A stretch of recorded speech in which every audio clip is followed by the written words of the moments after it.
That's you up to date with the business news. Well, time now to take a look at what's making the headlines here in France. Florence Villeminot is here. Morning to you, Flo. Of course, imagine what must have been dominating many of the front pages this morning is last night's televised presidential debate for the Les Républicains opposition party. They're holding their primary later this month. 7 candidates in the race. 7 candidates knocking 10 bells at each other last night.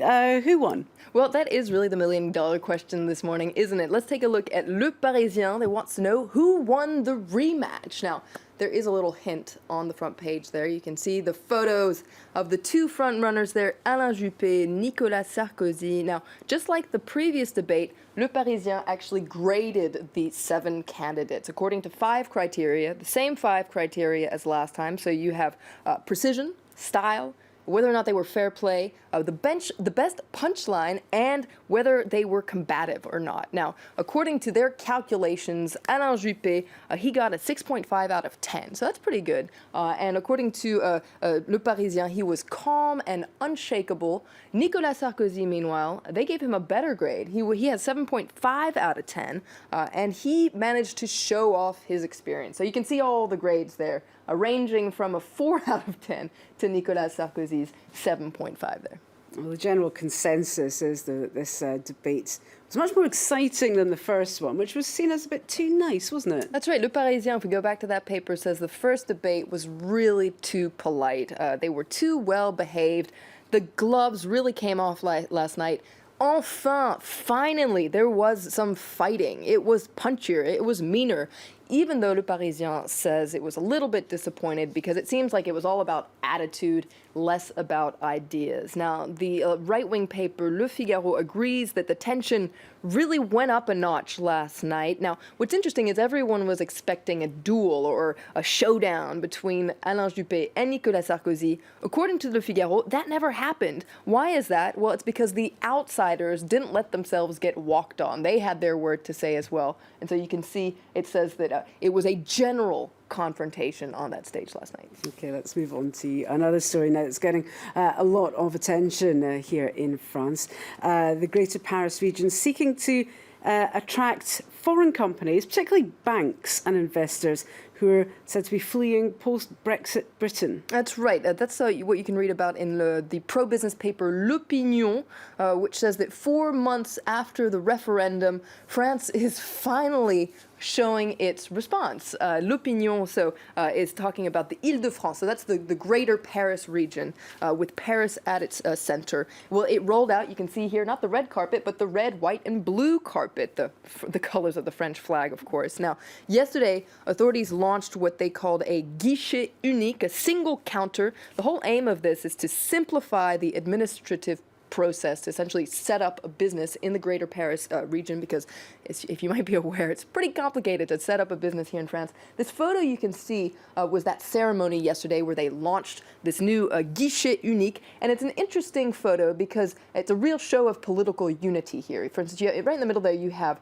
the mayor of Paris, Anne Hidalgo. You can also see the prime minister, Manuel Valls. They, of course, are both from the Socialist Party, and sandwiched in between them is Valérie Pécresse. She is the president of the Île-de-France region, and she is from the opposition Les Républicains party. And they usually don't get along, but you can see them all here, smiles, signing this new guichet unique. It was a show of unity, and they have a slogan that's in English, surprising as it may be. It's "Choose Paris region, welcome to Greater Paris." Not everyone, though, is excited that France is opening its arms to the big banks, though. That's right. Of course, L'Humanité, not unsurprisingly, the communist paper, isn't so excited about the fact that all these big banks might be headed to Paris soon. You can see here they're saying that the Prime Minister, Manuel Valls, he has built a golden bridge to the city. Bankers in the city have their finger over the relocate button. Where are they going to go? Well, in the meantime, you have all these European cities that are fighting to attract their attention, bending over backwards to make life easier, giving them tax breaks. L'Humanité is disgusted by this kind of behavior. It must be said. It says that no matter what, it's always the world of finance that ends up winning. 'twas ever thus. Let's move on to something completely different now. And this is statistics that have come out about the French population. And no longer such a rare thing to be able to reach 100 years old. That's right. These statistics are fascinating. They are from the National Statistics Bureau, the INSEE. France is a paradise for people who are 100 years old and older. That is what you can read today in Le Figaro.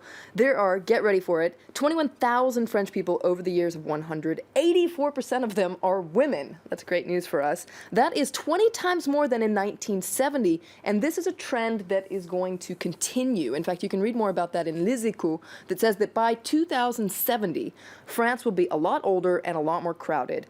So just over 50 years from now, France will have 76 million inhabitants. We currently have 66 million. And more than a quarter of the population will be over 65. I wonder if we'll be around then. I wonder if we'll still be here. That time we may indeed be living in outer space. That's right. And if you're interested in space and galaxies, please do check out the French magazine Relief. Their 4th edition is coming out this week. Now, it's a cross between a science, literature, geography, adventure magazine. It's really fun. You can buy it in bookstores, and you can see it's really beautiful. This is the front page. Now, this 4th edition is dedicated to the cosmos, stargazing, new galaxies. They have an interview with the Franco-Canadian astrophysicist Hubert Reeves. You can see him here. He'll tell you all about his views about the universe. They also have a fascinating portrait of a woman named Jeanne Barrette. You can see this drawing of her. She was the very first woman who traveled around the world in the 18th century. So it's quite a fascinating magazine, Relief. Do check it out if you can get an opportunity. Certainly will. If they have instructions on how to get to outer space, I'll be subscribing straight away. Thanks very much, Florence Villeminot, with a look at the French press.